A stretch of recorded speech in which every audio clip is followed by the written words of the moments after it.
Hello, everybody, and welcome. It is really hard to believe that it is already 2026, but here we are, and I thought it'd be fun to film me as I fill in my new planner for the year.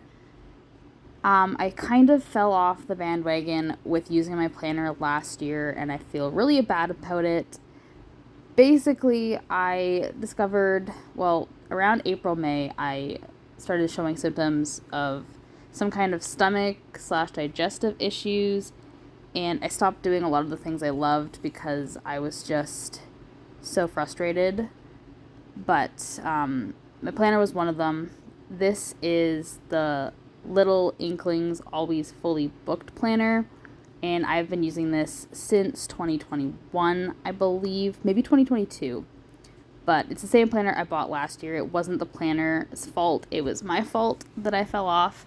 But I'm excited to use the planner again this year and hopefully be more consistent with it. It is actually one of the planners that I have been the most consistent with, ever. And of course, I'm realizing now that the video is cutting off as I'm showing you this thing. But you live and you learn. But yeah, in high school, in elementary school, I wasn't very on the ball with planners, agendas of any kind, but I discovered this one and kind of fell in love. It is mostly geared towards reading. It has in the back, I think, 50 to 100 different review slots. There's stickers in the front for various bookish things, and it's got reading challenges and all that sort of thing. I use mostly the planner aspects of the planner, though I do use some of the reading aspects as well. Littlr Inklings is a Canadian company. If you're interested, the owner, Meg, sells all kinds of bookish related goodies. The planners, unfortunately, are sold out for this year, but definitely give them a follow for next year's pre-order. So the first pages in the planner are the important info where you kind of fill out what each star rating means to you. So for me, a 1 star means I hated the book. 2 star means it wasn't very good. 3 stars is usually meh, it wasn't bad, but I wasn't really, impressed by it either. And then 4 stars is probably my most common. That's a good, solid book. I have no complaints. It just didn't have that extra little bit. And then a 5-star read is an absolute masterpiece. I have no notes. The next section here is your most anticipated reads for the year. So I believe I wrote down Victorious by V.E. Schwab, Flames That Never Fade by my fellow indie author Aldera Thomas. And then if I actually pull this open while I talk to you, I could be a little bit more accurate.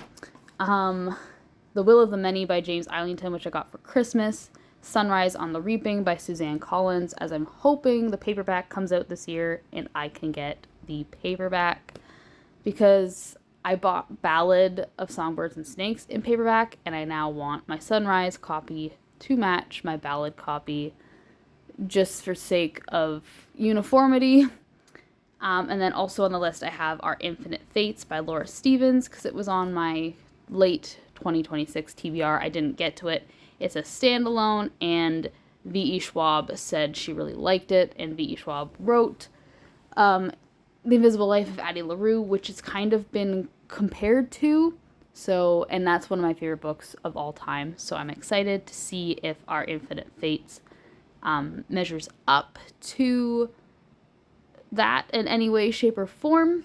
And of course, I'm looking forward to all kinds of other books this year as well, but those were the main ones that I filled out on this page.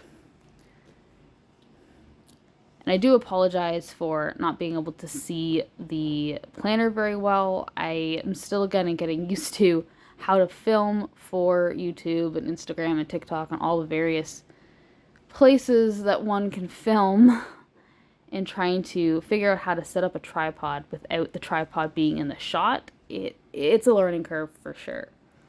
And then the next page is 2026 goals. And from here, I take a look at the goals that I wrote down for this year. And if you watched my previous videos, you know that I divide them up into projects, which are big picture things that might take all year. Goals, which are numerical stats I hope to achieve. And then intentions, which are like more personal life things. And so from this list of like, I think it's like 35 different things, I pick how many spots? So there are 1, 2, 3, 4, 5, 6, 7, 8. So there's 8 little boxes on the goals page. So I pick my top 8 goals for the year that I really hope to get to. So in this case, I have in one box daily reading, scripture, and exercise. I have start my pen name account. I have write a new book. I didn't want to like put pressure on which book it would be, but I really do hope to write a new book this year, like the first draft. Not really, I don't really have any plans beyond that, but I really want to start writing something new because I haven't really been writing for a few months-ish. I did do edits for Season of Ruin, but it's not quite the same as like writing, you know? And then of course I have published Season of Ruin. That is the big picture main goal of my author career for this year. Then I have run my first Kickstarter. Special edition hardcovers of the Fedalian Chronicles are coming your way via Kickstarter very, very soon. I might not be talking about it as much on YouTube, so definitely be sure to follow me on Instagram for most of the details. And then I also have make $10,000 revenue, which is my big, big ambitious revenue goal. But hey, a girl can dream. And then I have my read 26 books because I really do want to prioritize reading as opposed to doom scrolling this year. Like I want to pick up a book instead of picking up my phone. You know, I want to try to break that habit as much as humanly possible. And then I have sell 500 books, which is the same sales goal that I had last year. I didn't quite make it. I did 333, but I'm super happy to have gotten past halfway towards the goal. So hopefully this year I can break through that, and it would be, well, 2025 with the 333 is the most books I've sold in a single year. So if I can hit 500 this year, it'll have broken that record, obviously, and it'll be pretty cool to say I sold 500 books in a year. Now, the next page is the... Oh, I went back to the other one. So there's a little spot, like, with kind of bullet dots, and I wrote in my word of the year there, which is faith. My motto this year is faith in myself, faith in others, and faith in God. And I just really want to trust more in the world around me and that things are going to work out okay and that I don't have to micromanage everything. And I want to find my way back to my actual faith in God.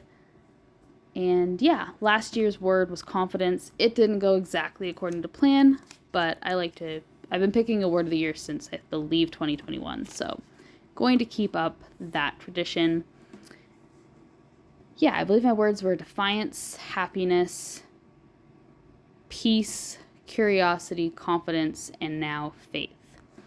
So then after that is the reading checklist, and I skipped this part for now because I realized as I was filming it that my TBR is written down on my phone, which I was using to, do this video. So I moved on to something else. So there's spaces here for your books that you read as you read them on the bookshelf. There's space for quotes, which I hope to write in my favorite quote from each book that I read. And then you get to the challenges, and she has all kinds of challenges. She's got author backlists, books to reread, 2026 playlist where you can write down your favorite song of each month. She has a movie tracker. So in here I wrote the movie I watched yesterday as of filming this video, which was Avatar: Fire and Ash. This was a 5-star, no notes movie for me. I cannot recommend it enough. If you don't like it, I don't know if we can be friends. It was just a cinematic masterpiece. Then she has a TV tracker where you can track by episode or season. Then there's a page for your favorite books of 2026. So you can write the titles in, or you can print the covers off. She kind of leaves it open to whatever you want to do with that. Then there's several pages for your 5-star reads. a new did not finish / pause page, and then all of the bookish challenges that she has, bookish superlatives, A to Z challenge, 2026 fully book reading challenge, on the cover reading challenge, reading rainbow.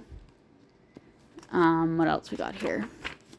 Genre reading challenge, read through the ages and read across the world. And then there's a space for 26 books in 2026, where you write down 26 books you read in the year with their stars. Then there's a blank bingo and a blank Tetris board that you can use for whatever you want. I'm not sure if I'll use these ones, but most of these, they're like the size of a cover, so you can just like print out the cover and like paste it in there, or you can just write the title. And then the one page that I do use is the reading goal tracker, which is on the back side. There we go. So it has like 152 squares for 152 books. I basically just like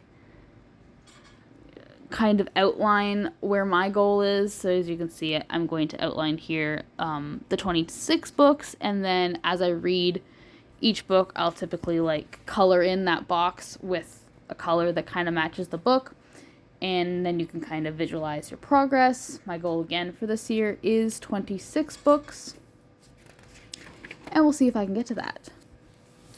And then on the next page, she has like your regular battle of the books, where each month you have a favorite book, and each month then battles itself out throughout the year to find out what your favorite book is at the end. My goal this year is to read more than one book a month, so that this battle of the books is actually a bit more of a battle. In previous years, I've kind of just had like a favorite book for 2 to 3 months, so it's kind of sucked a bit, so hopefully I can actually use that this year. And then I decided there's like this blank chart here on the right. I've decided to make it into a pages read. Basically it has a column for each month and a row for each day in the month, and you can fill it in however you want. So I'm coloring in a legend here at the bottom for 0 pages, 1 to 50 pages, 50 to 100, 100 to 200, 200 to 300, and 300 plus. Each box is its own color, so for each day I can color in the box corresponding to how many pages I read that day.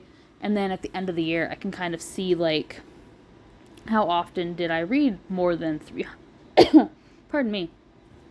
How often did I read more than 300 pages a day? How often did I do 0 pages? And again, you can use this one however you like. I can't remember what I've used it for in previous years, or you can just not use it at all. But again, I really want to prioritize this planner this year, so hopefully I come back to this page.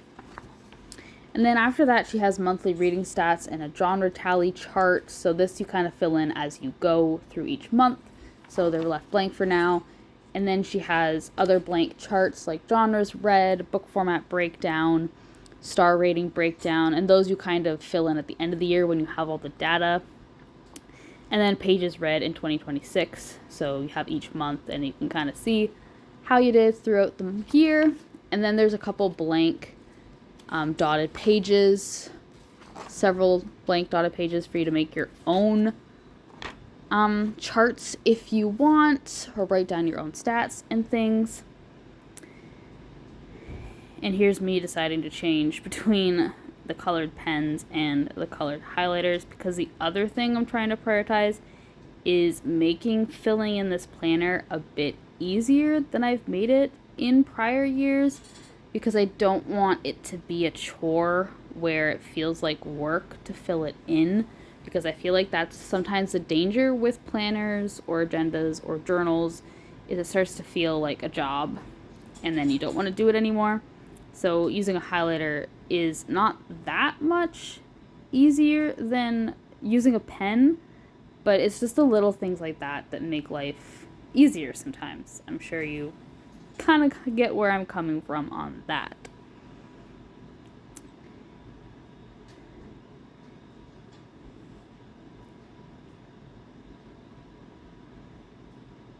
Not really sure what I'm doing here, waiting for me to turn the page. I do apologize for any kind of gaps in this, I suppose.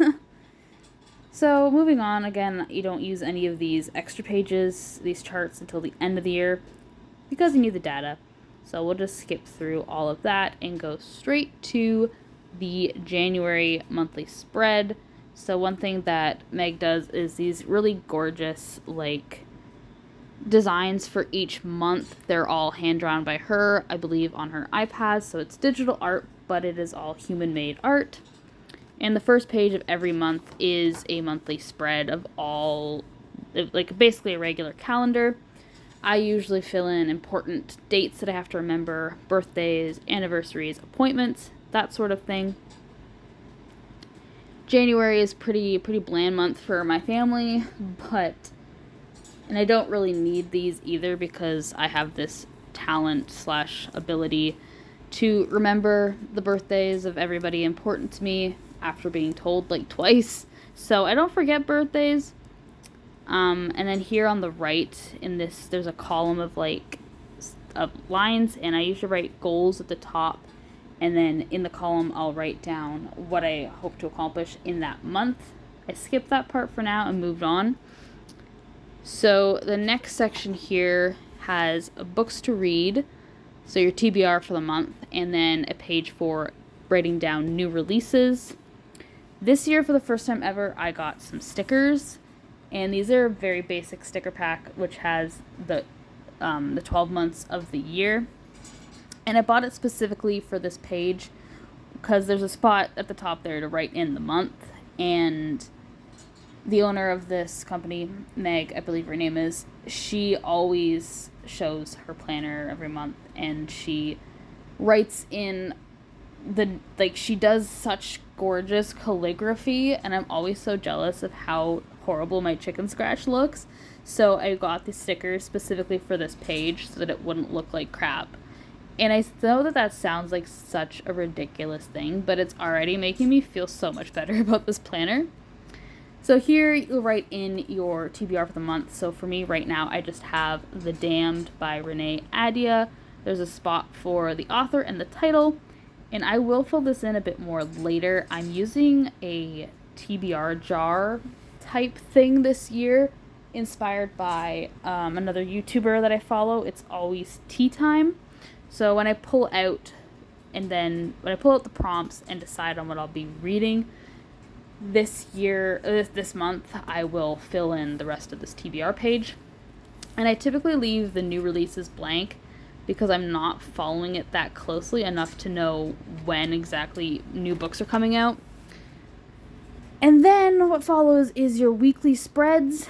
I have what is called the vertical layout, where each day is displayed vertically, and they have 3 boxes and like a column. You can also get the planner in a horizontal layout as well. On the left-hand side is the column of lines, and I write on here one good thing. And then every week when I fill out my planner, I have to write in that column a bunch of good things that happened to me that week until the space is empty. And basically it just helps me to realize, like, even on the bad weeks, I can always find enough good things to fill in that column. And it just reminds me that might not be as bad as I thought it was. And it could be really small things, like I saw a pretty bird, or I got ice cream. Like, it could be anything, just something small that made me happy. And this spot was inspired by my grade 6 teacher, who we used to have these notebooks, and every day we had to write in one thing that made our day. So it was like, today, like, what made my day? And then you'd write in, like, and we always had to find something, even on our most terrible days. And I remembered that and how helpful it was. So when I first got this planner, I started doing it, and I've been doing it since it began. And then I skipped to the end of the month.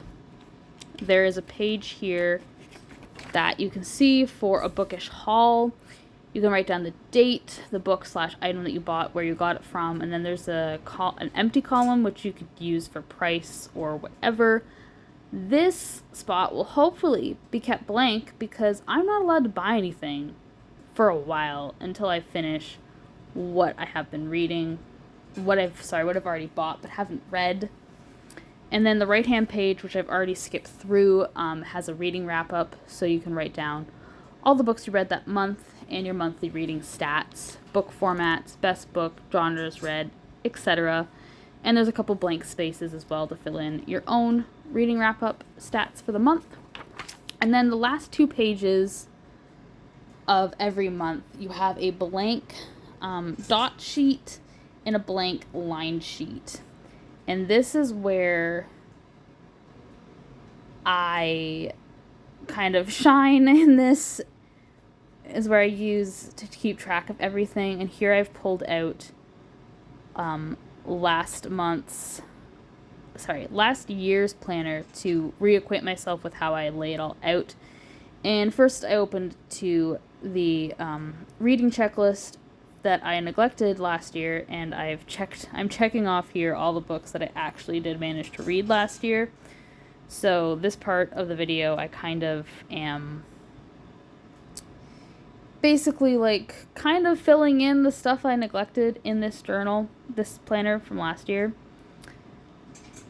And then I'm going to skip forward, I believe, to, I'm going to highlight the star ratings for each book, because in the reading checklist, beside each line is empty 5 stars, so you can then fill in what each book was. And again, I'm utilizing the highlighter to just highlight the amount of stars the book is, instead of trying to meticulously fill in the star with a pen, because it's just so tiny, it doesn't really work. And then I'm also taking out my planner bookmarks so that I can transfer those to the new planner. These are made specifically for the planner so that they fit properly. And yeah, then I'm finding last year. There we go. So that's my spread that I do in each month. At the top, I have what we call a habit tracker on the left-hand side there. You can see that it kind of looks like a grid or like pixels almost. So I have basically a grid for each day of the month in 7 different categories, and I fill in each square for the day if I do that thing that day. So the 7 categories that I have for this year are write, read, scripture, exercise, step goal reached, skincare, and then brush and floss. So if I write on, so each day I sit down and I'm like, did I write today? If yes, then I fill in the square that corresponds with that day. If I didn't write today, it gets blank. Same for, did I read today? Did I do my scripture today? Did I exercise today? Did I reach my step goal? And for the step goal one, if I did halfway to my goal, I'll fill the square in halfway. Just to kind of keep track of like how badly did I do. Whereas you can't really say I half wrote or I half read. You either did or you didn't. And then I have skincare. And yeah, then so it's basically, I fill those in as I do them, and at the end of the month, I can see like how many gaps there are in these habits, how well I'm doing, and then I can count the individual squares to come up with how many days of the month did I read, how many days did I exercise. And since I'm trying to read and exercise every day, that'll give me an indication of how well I'm doing with those intentions. So this year I also decided to use a ruler instead of meticulously trying to sketch it all out by hand, which even with the dots is like kind of a pain. So hopefully the ruler will make this a little bit easier. And I always set it up at the beginning of the month so that I can just fill it in as I go. I do think I need a smaller ruler for this. I'm actually using, what do they call these? It's like an architectural ruler. Yeah, it's an architect's ruler. So it looks more like a triangle, and it has 3 sides. And each side has like 2 sections, so you can measure in inches, you can measure in 30 seconds, you can measure in centimeters, I think maybe one of them is. But basically it just helps you conversions when you're looking at architectural drawings. Because I actually did go to school for carpentry and renovation originally, and I needed that ruler. It's a really nice ruler, but I need to find a smaller one for this job, I believe. And then here on the bottom half of the page, I am doing my reading tracker. So on the left-hand side of this graph that I'm writing is pages read per day. And then on the the x-axis? Yes, the x-axis is the horizontal axis. So on the x-axis is each individual day. So basically on the first, it's a graph. It's a bar graph. Gotta use my math vocabulary here. It's a bar graph, and each day I fill in the bars depending on how many pages I read that day, and then at the end of the month you get a visual of like how many pages you read per day, obviously. So at the top I've got did I read it all in the habit tracker, and then at the bottom I have how much did I read. Because the habit tracker can look really good if you fill in every day, but then did you only read like 5 pages a day? You know, I mean, and it's not a bad thing. I still read every day, which is the goal. But, you know, it's just something I like to keep track of. It's really nice at the end of the month to see the graphs all filled in and get a really good visual of how your month went. And then even at the end of the year to see how it all went as well.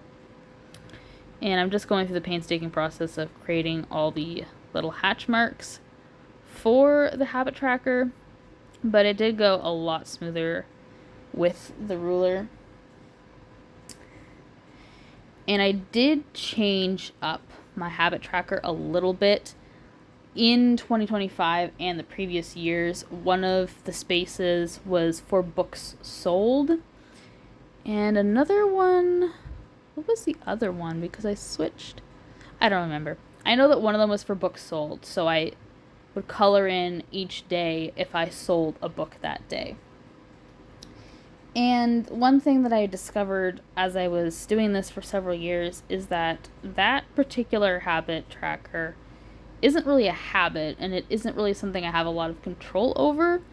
And it was just really depressing because there would be a lot of blank boxes in that section, and I guess I was kind of continuing to do it with hope that someday it would I could fill in every single day. But I think selling books daily is still a little bit far away from me.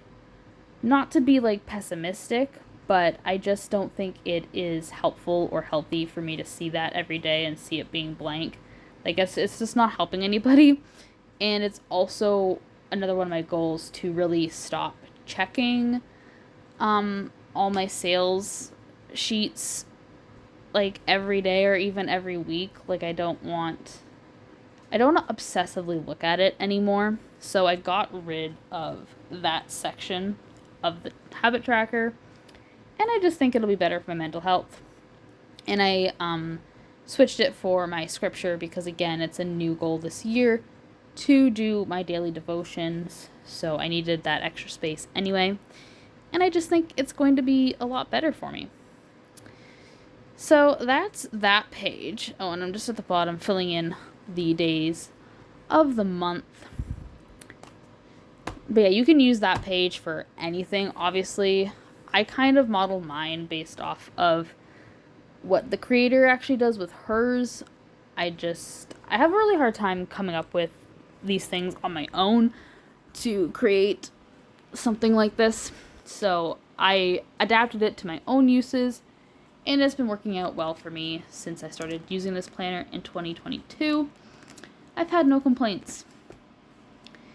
And then on the right-hand page where there is lined paper, this is where I fill in all my monthly stats and my progress towards all of my goals.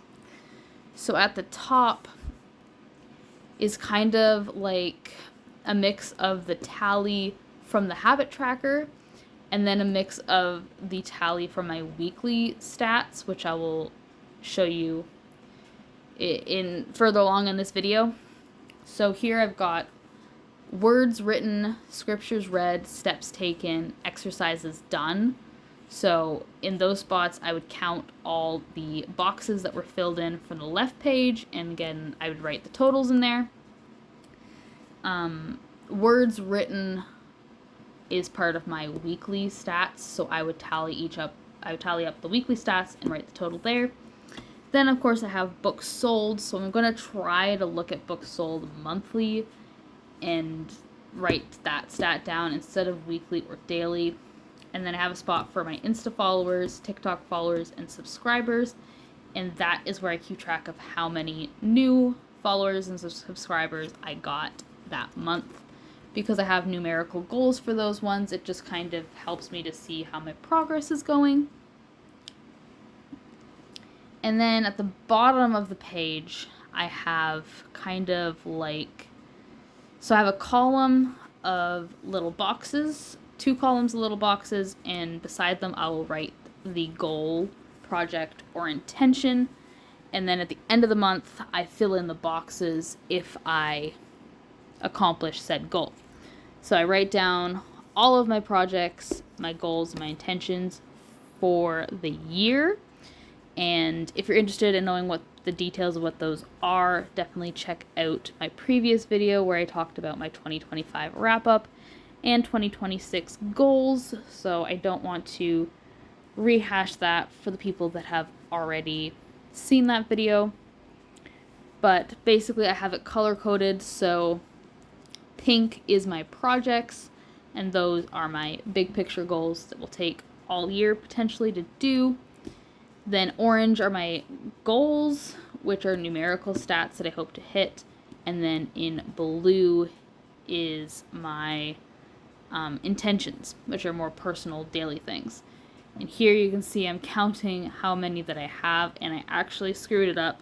So the kind of chart is a little bit askew, but I figured it out in the end. I have a bit more total goals than I did last year, so I was kind of basing it off of last year's alignment, I guess you could say. But yeah, they're all color-coded so that I can kind of see the difference between each of them. And then I have, in previous years, I wrote out a legend for the boxes, but now I kind of know what it is anyway, so I don't bother to write it down. But basically, I have a color-coded system for how far along I've gotten with the goals. So at the end of the month, I will look at this page, look at everything, and go through each one and see how I did. If I worked on the goal at all in any capacity, it gets a green. It will get filled in with green, which stands for it's been started, so like it's 1 to 25%. Actually, no, it's 1 to 50% done. Then purple is for when the goal reaches halfway done. Red is for when the goal gets 75% done. And then yellow is when it's completed. And then for some of my intentions, it's like stuff that I'm doing every single day, so it's not like I can reach the goal. Like it's reached every day. So for that one I have blue, which is just like, did I work on this goal this month? Like, so for read every day, it would get filled in if I read, let's say, like 95% of the days that month, then that goal was accomplished that month. But in February, that goal starts again. Whereas some of the other goals, they just get steady progress. They never start over. Like, make $10,000. Once I make $1, it's started, you know? And then once I hit $5,000, it's halfway, and it will be halfway until I get further along.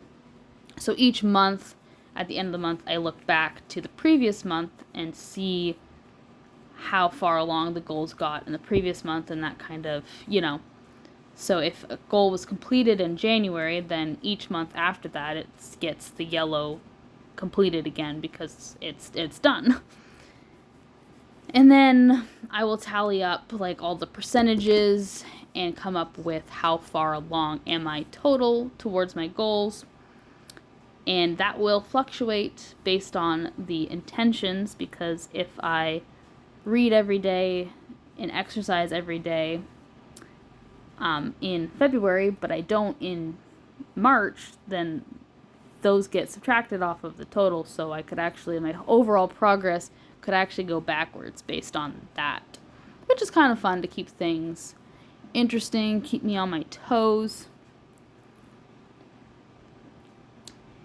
And yeah, I am going to skip ahead because you don't really need to see me write down all of these things as I go.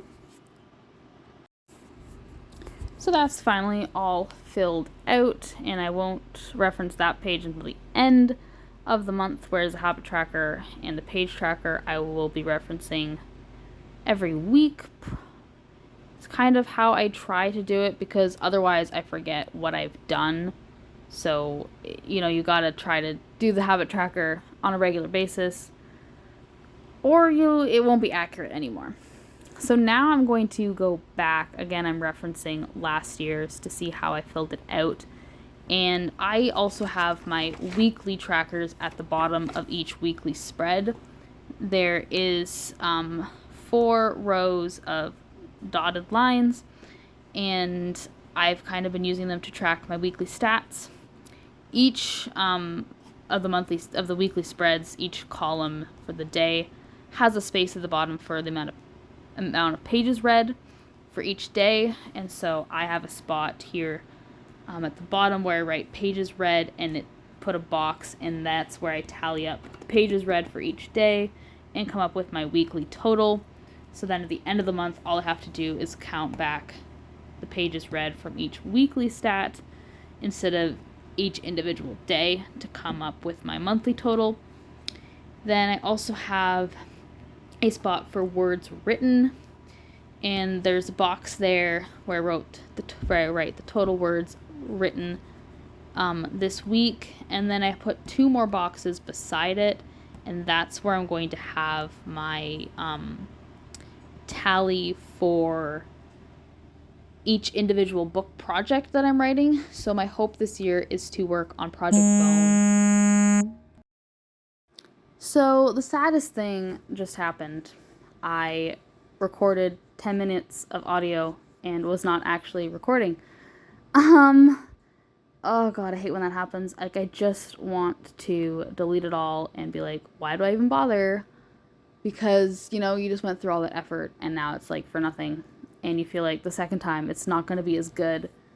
But I'm going to try my best. So I do apologize if I don't sound very enthusiastic, because here I am again doing what I just already did.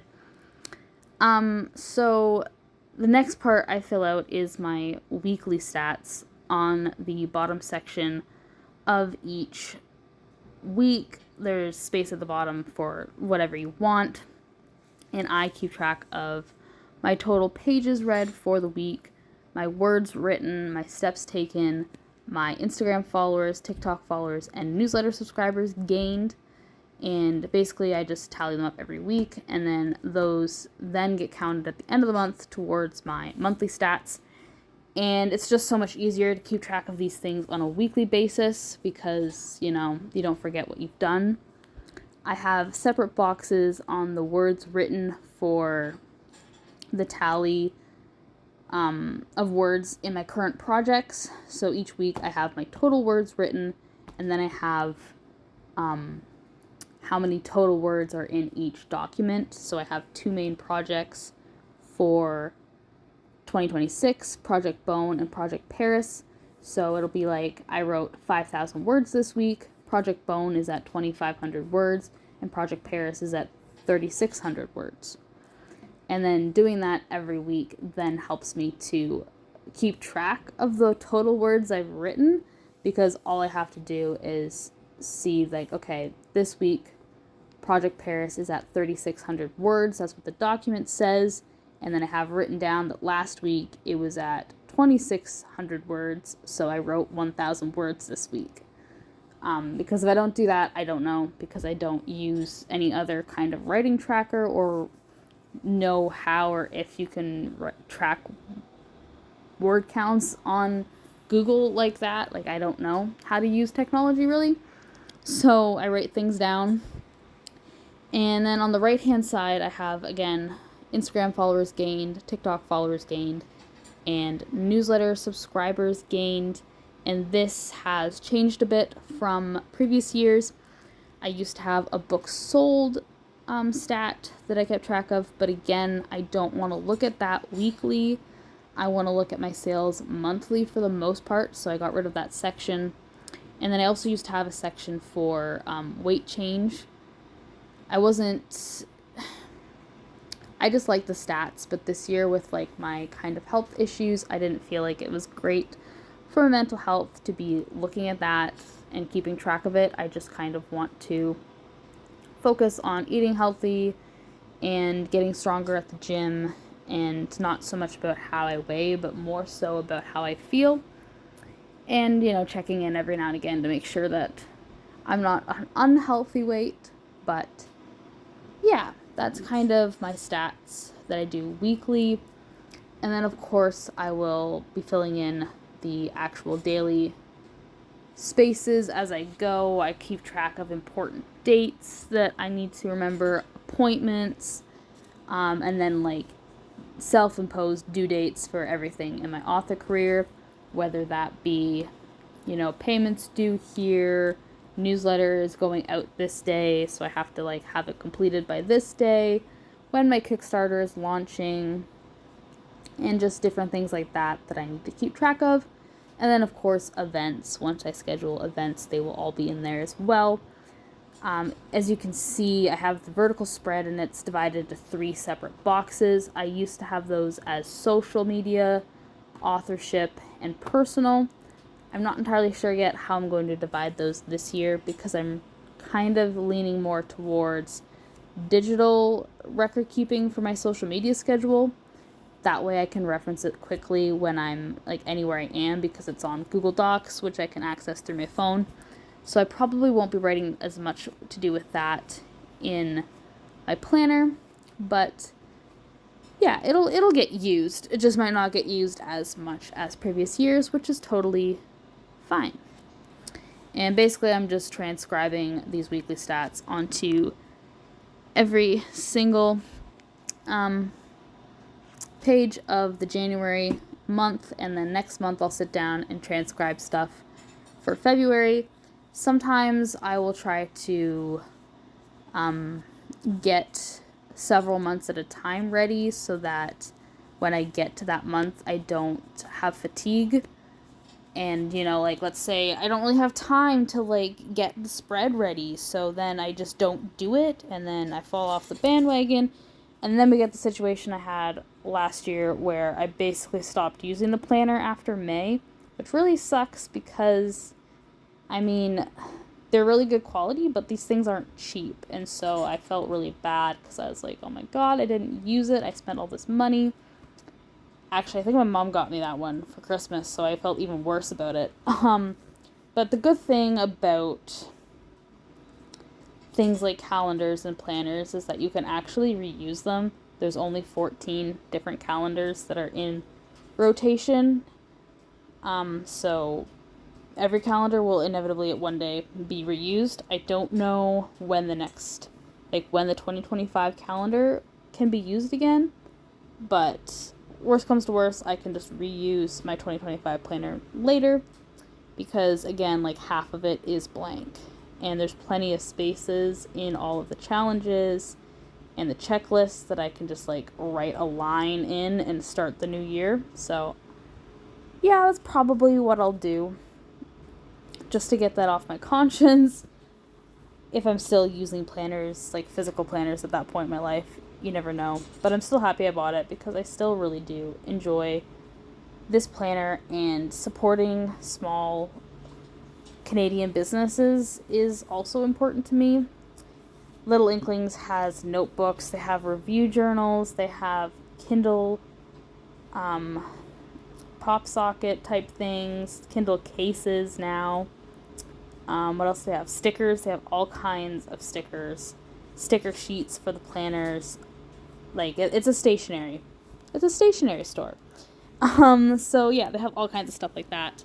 I definitely recommend you check out their shop.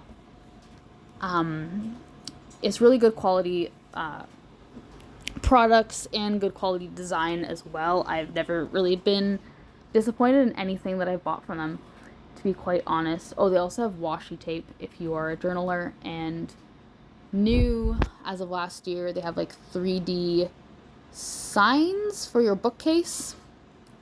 So I haven't bought any of those, but they are definitely there for you to purchase.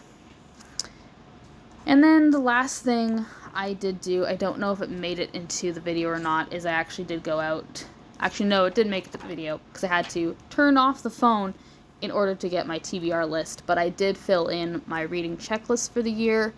I transcribed all of the books off of last year's checklist that I didn't get to, and then added everything from my physical TBR for this year onto the page. And I will check those off and highlight the star ratings as I go. So yeah, I'm all ready now for January. I hope I can stick to it, and hopefully I will give you guys a update on my progress in a future video. Probably my goal wrap up each month. I'll talk about the planner if I remember. But yeah, let me know in the comments if you use a planner, if you've used this planner in particular, what you like about it. I mean, if you've even planned at all, like how do you plan your weeks, your months? Do you just wing it?